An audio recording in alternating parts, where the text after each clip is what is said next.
everything me, all that I see, absolute horror. I cannot live, I cannot die, trapped in myself, body my own exhale.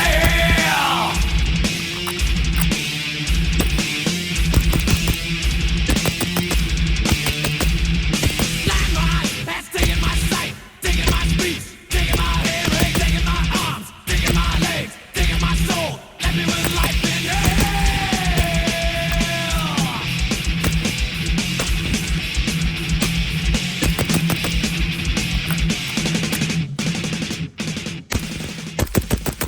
I'm Tyler Austin from Gungnir Strategic. Thank you so much for watching. In this video, I'm going to be giving you my initial thoughts and impressions on the CMMG DISSENT. This is their 10.5-inch 5.56 variant. They make a bunch of different versions of this, ranging from a billion different calibers to different barrel lengths. I chose a 10.5-inch 5.56 because I want to directly compare this to other bufferless AR designs on the market that I have experience with, particularly the MCX and the Jackal. So that's why I chose this particular variant. I want to let you know that CMMG did send this out to me for the purposes of testing and review. I am full disclosure when it comes to that. So that's something you should be aware of. I'm very thankful for them for being willing to send this out to me. But again, that's something I want to let you know about. So I was able to bring this out to the range a few days ago and put about 150, 160 rounds through it.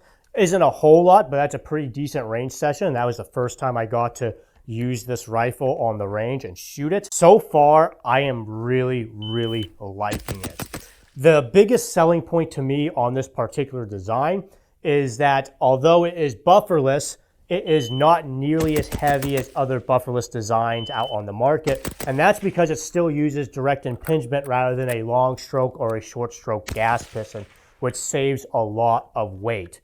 The MCX and the Jackal and other bufferless AR designs out there, they're great. I can't take that away from them, but they are really heavy compared to a standard AR in the same barrel length and rail length configuration. And that was always my biggest complaint with those. This, however, although it is still heavier than like a standard AR with a 10.5-inch barrel and similar rail length, it's not nearly as heavy as an MCX or a Jackal or other design. So you get all the same benefits of a bufferless AR, the folding stock being one of them, but without the absurd amount of extra weight that the other ones on the market bring. After those initial hiccups on the range the other day, man, did this thing run like a sewing machine, especially because you got a 20-position adjustable gas block on this, which really makes it so you can tune this gun exactly where you need to be, especially if you are running suppressed. And I tuned this thing, and man, does it run like a sewing machine. It's very, very light recoiling, and it's just a pleasure to shoot. Again, this is just my initial thoughts and impressions. I plan on doing a full review on this here in the near future, maybe in the next 2 or 3 months when I'm able to get this thing, give this a lot more time on the range and put a lot more rounds through it.